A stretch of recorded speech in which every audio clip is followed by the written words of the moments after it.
मैं इस मौके पर सभी अपने पत्रकार साथियों का धन्यवाद देता हूं कि हर वर्ष की तरह इस बार भी हम सब लोग खजांची के जन्मदिन पर शामिल हो रहे हैं। उसको बधाई देने के लिए हम सब लोग इकट्ठे हुए हैं। खजांची जितना बड़ा होता जा रहा है, नोटबंदी की नाकामी उतनी ही हम लोगों को दिखाई देने लगी है। और सच्चाई तो यह है कि नोटबंदी दुनिया के आर्थिक इतिहास का सबसे बड़ा भ्रष्टाचार के रूप में उभर करके आया। नोटबंदी भाजपा के भ्रष्टाचार का महासागर साबित हुई है।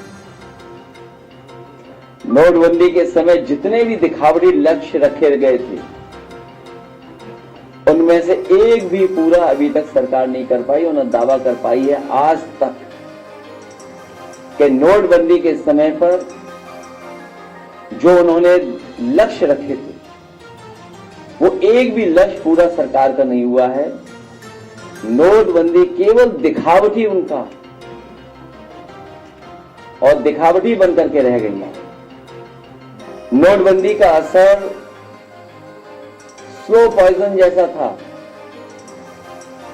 पिछले 8 साल में इसने किसान, मजदूर, मध्यम वर्ग, नौकरी पेशेवर लोग और छोटे दुकानदार, व्यापारी, रेडी पटरी, फेरी वाले सबको अपना शिकार बनाया और कोई वर्ग नहीं छूटा होगा जिस वर्ग को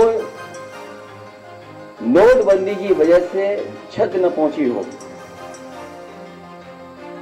नोटबंदी न केवल नोटबंदी रह गई थी, बल्कि नोटबंदी के बाद जो भारतीय जनता पार्टी के अन्य फैसले भी लिए गए, जैसे जीएसटी, और उससे भी बड़े पैमाने पे कारोबारियों का नुकसान पहुंचाने का काम भारतीय जनता पार्टी ने किया। हालांकि ये जन्मदिन हम लोगों से ज्यादा भारतीय जनता पार्टी के लोगों को मनाना चाहिए, लेकिन भारतीय जनता पार्टी के लोग न केवल तारीख भूल जाते हैं, बल्कि ये भी भूल जाते हैं कि कोई खजांची भी है। ये खजांची का जन्मदिन इसलिए हम लोग मनाते हैं, कम से कम भारतीय जनता पार्टी को याद आए कि उन्हीं की वजह से खजांची बैंक में पैदा हुआ था और आज का नाम खजांची के नाम से ही हम सब लोग जानते हैं। कम से कम उस बैंक को, मैंने पहले भी कहा और फिर कहता हूं, उस बैंक को कम से कम इसकी पढ़ाई का ख्याल रखना चाहिए था। अगर बैंक ख्याल नहीं रख पा रही थी तो भारतीय जनता पार्टी को किसी न किसी योजना में शामिल कर करके कम से कम बच्चे के भविष्य की चिंता करनी चाहिए थी। न उन्हें भविष्य की चिंता कर रहे हैं, न पढ़ाई की चिंता कर रहे हैं। अगर कोई उस बच्चे के भविष्य के बारे में चिंता कर रहा है तो केवल हम सब समाजवादी लोग, उसके अलावा कोई नहीं। जो इनकाउंटर वाले हैं उनका काउंटडाउन शुरू हो गया है। जो इनकाउंटर वाले हैं उनका काउंटडाउन शुरू हो गया है। अब वो सरकार में उतने दिन नहीं रहेंगे जितने वो सरकार में रह चुके हैं। इसी वजह से आप देखते होंगे उनकी भाषा बदल गई है, उनको सोचने समझने का तरीका भी बदल गया है। और सच्चाई तो यह है कि मन की कुटिलता ही वचन की कटुता बनती है। मन की कुटिलता ही वचन की कटुता बनती है। जिन्होंने खुद के ऊपर सच्चे मुकदमे हटवाए हों और दूसरों के ऊपर झूठे मुकदमे लगवाए हों, वो जितना कम बोलेंगे उतना ही उनकी सच्चाई छुपी रहेगी। अगर कम बोलेंगे तो उनकी सच्चाई छिपी रहेगी। जिनके राज में साधु संतों तक से पक्षपात किया जा रहा हो, संत समाज के बीच झगड़े करवाए जा रहे हैं, जो अपने से बड़ा किसी और को नहीं समझते हैं, वो कैसे योगी हैं। संतों में भी झगड़ा कराने का काम अगर कोई कर रहा है तो सरकार के लोग मिलकर के करवा रहे हैं। हमारे यहां कहा जाता है कि जो जितना बड़ा संत होता है, ये हमारी परंपरा रही है जो हम लोगों ने सीखी और समझी है और जानी है कि हमारे यहां कहा जाता है कि जो जितना बड़ा संत होता है वो उतना ही कम बोलता है, और जब बोलता भी है तो जन कल्याण के लिए, इसलिए उसके वचन प्रवचन कहलाते हैं। यहां तो सब उल्टा ही है, इनकी योग्यता की परीक्षा करवानी पड़ेगी, क्योंकि जिस तरह के भाषा इस्तेमाल हो रही है उससे कहीं ना कहीं लग रहा है कि उनकी योग्यता के बारे में भी हमें और आपको जानना चाहिए। और व्यक्ति वस्त्र से नहीं वचन से योगी होता है।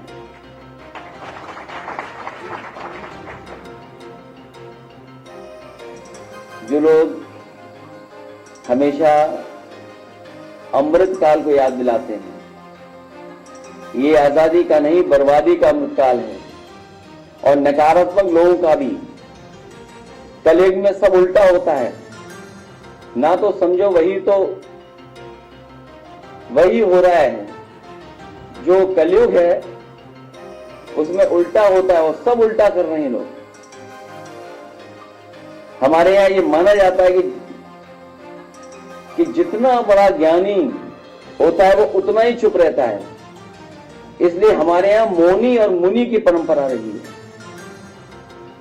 मुनि की परंपरा साधु संतों में, या मौनी की परंपरा, और कलयुग है इसलिए सब उल्टा हो रहा है।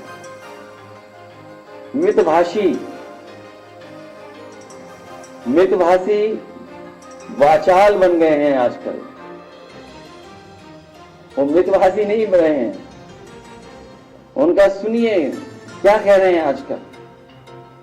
मृदभाषी कटुभाषी बन गए हैं, सत्य वचनी झूठे प्रचारक बन गए हैं, अभय निवारण करने वाले भय का प्रसारण कर रहे हैं,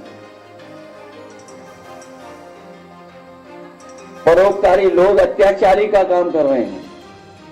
जिनका काम सरकार चलाना है वो बुलडोजर चला रहे हैं, और विकास का प्रतीक विनाश का प्रतीक बन गया है।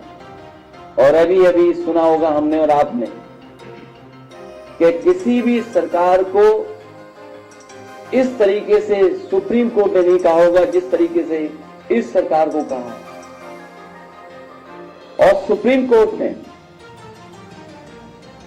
जो कहा, ये पहली बार ऐसा हुआ है कि देश में पहली बार सुप्रीम कोर्ट ने बुलडोजर एक्शन के खिलाफ उत्तर प्रदेश सरकार पर 25 लाख का भारी भरकम जुर्माना लगाया है। अगर कहीं ऐसा हुआ हो तो बताइए, जहां सुप्रीम कोर्ट ने जुर्माना सरकार पर लगाया हो और जजों ने कहा यह सरकार बहुत अहंकारी है, ऐसा लगता है कि यूपी में कानून का राज समाप्त हो गया है, उत्तर प्रदेश में शक्ति और सत्ता का अनुचित दुरुपयोग हो रहा है।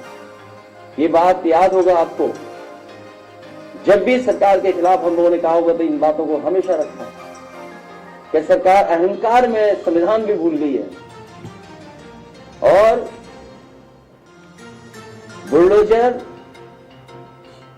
प्रतीक नहीं हो सकता है, लेकिन सरकार बुलडोजर से चला रही थी। और वो भी सुप्रीम कोर्ट ने फिर कहा यह बहुत मनमानी है कि आप बुलडोजर लेकर नहीं आ सकते और रातों रात घर नहीं तोड़ सकते हैं, आप परिवार को घर खाली करने का समय नहीं देते हैं, घरेलू सामानों का क्या उचित प्रक्रिया का पालन किया जाना चाहिए था, वहीं पूरी तरह जंगल राज और अराजकता है।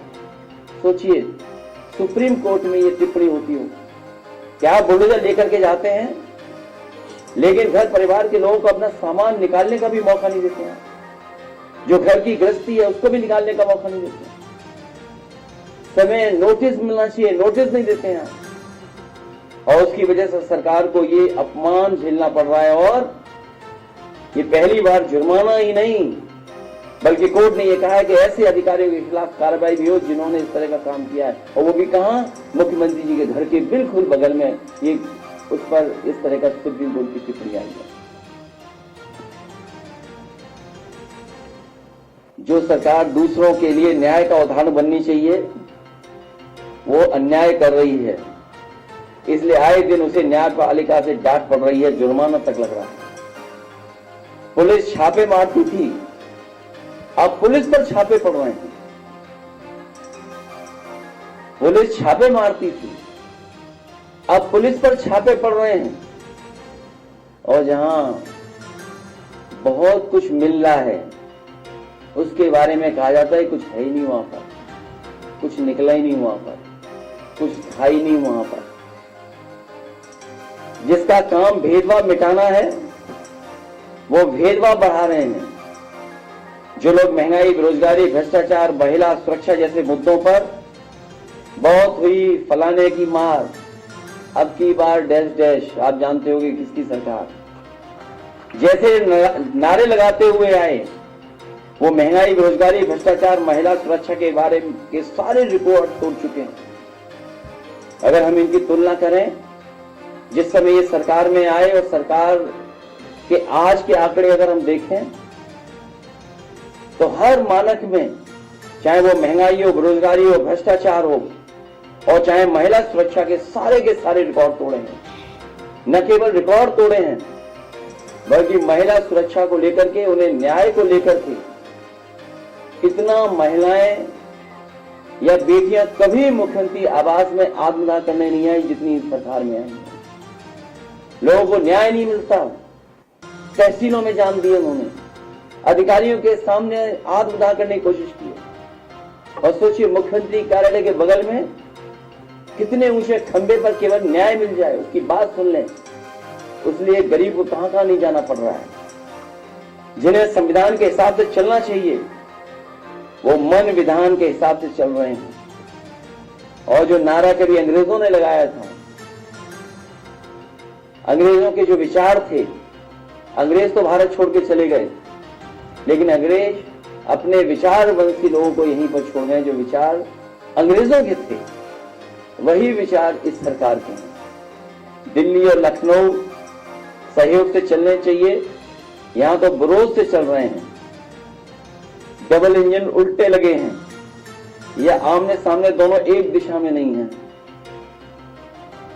लगता तो यह है कि डबल इंजन जो इंजन है अब एक दूसरे को खींच रहे हैं।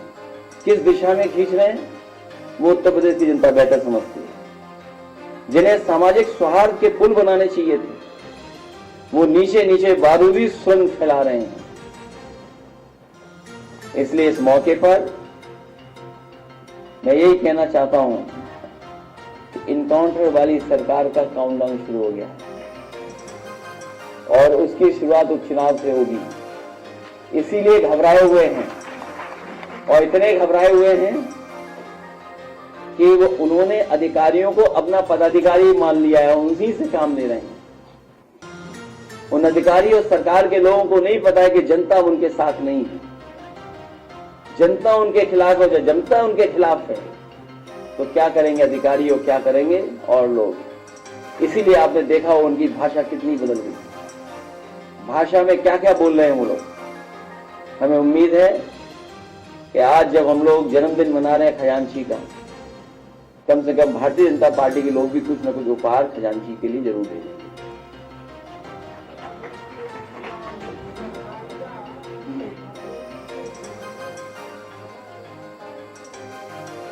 समाजवादी कार्यकर्ता, समाजवादी नेता और जनता डट करके मुकाबला करेगी।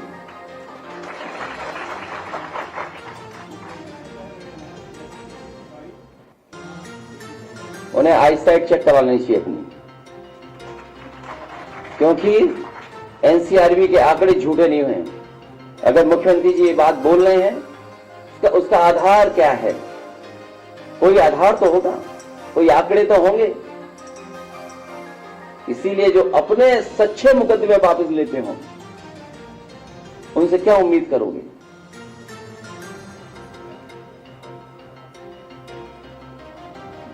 मुझे उम्मीद है कि जो 50वें पायदान से जो सबसे ऊंचे बैठ गए हैं, जो 48 पायदान पे अधिकारी हैं, उनसे जाकर के चर्चा कर लो इस बारे में। और जिनके पास कार्यकारी हो, सब कार्यकारी ही हो, उनसे क्या उम्मीद करोगे, उनसे क्या संभलेगा? सर, पार्टी की तरफ से कई बार ज्ञापन दिया गया है इसी में कि जो कचहरी और कुंदरकी विधानसभा की सीटें हैं वहां अधिकारी मनमानी कर रहे हैं, सपा की जो गाड़ियां उनको जब्त कर रहे हैं, इस पर क्या कहेंगे? मैंने पहले भी कहा और फिर कहता हूं आपसे, भारतीय जनता पार्टी के खिलाफ जनता है। अब वो अधिकारियों के माध्यम से चुनाव लड़ना चाहते हैं। अधिकारी भी जानते हैं कि जनता उनके साथ नहीं है, बीजेपी के साथ। और सर, लखनऊ में ओम प्रकाश राजभर जी का एक आवास है, वहाँ 2 महीने पहले चोरी होती है, इसकी FIR 2 महीने बाद होती है और उनके घर से चोरी होती है। ये छोटी चोरियों के बारे में बात कर रहे हो, दूसरे प्रदेश में बड़ी चोरी हुई, इसके बारे में कब चर्चा करोगे?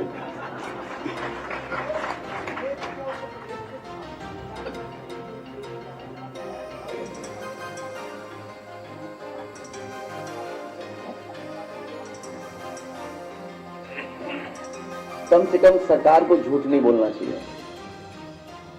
पूरे प्रदेश में किसान इसी तरह कतार में खड़ा हुआ है, इंतजार कर रहा है तब कब उसे DAP खाद मिलेगी।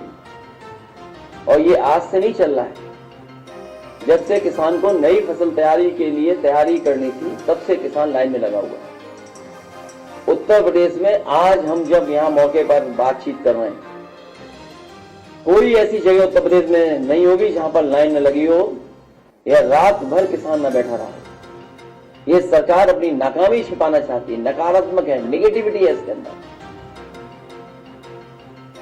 नेगेटिव लोग हैं जो सच भी स्वीकार नहीं कर रहे, सामने जो हो रहा है वो भी नहीं स्वीकार कर रहे हैं।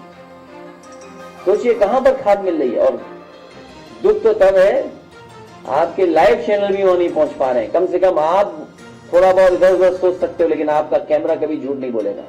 केवल लाइव कैमरा कर दो, आपको सब उत्तर प्रदेश की लाइनें दिखाई दे जाएंगी कि खाद की लाइनें कितनी लंबी लगी हुई हैं। आप कुछ मत बोलना, केवल अपना कैमरा लाइव कर देना।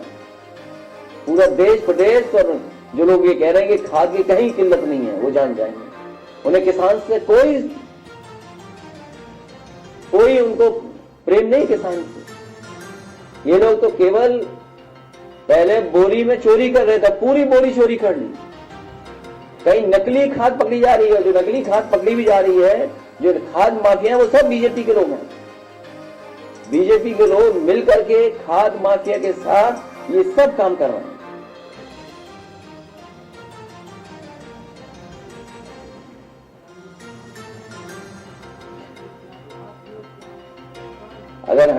अगर आप कहीं उम्र कम करा दो तो खजांची को मैं सदन ले जाऊं। उससे बड़ा प्रमाण कोई हो तो बताओ।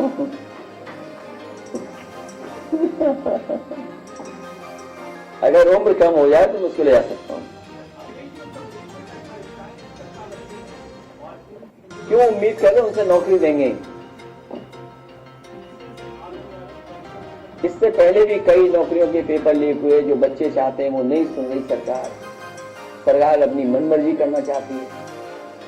ये नौकरी नहीं देना चाहती, इनकी नौकरी एजेंडा नहीं है इनकी सरकार में।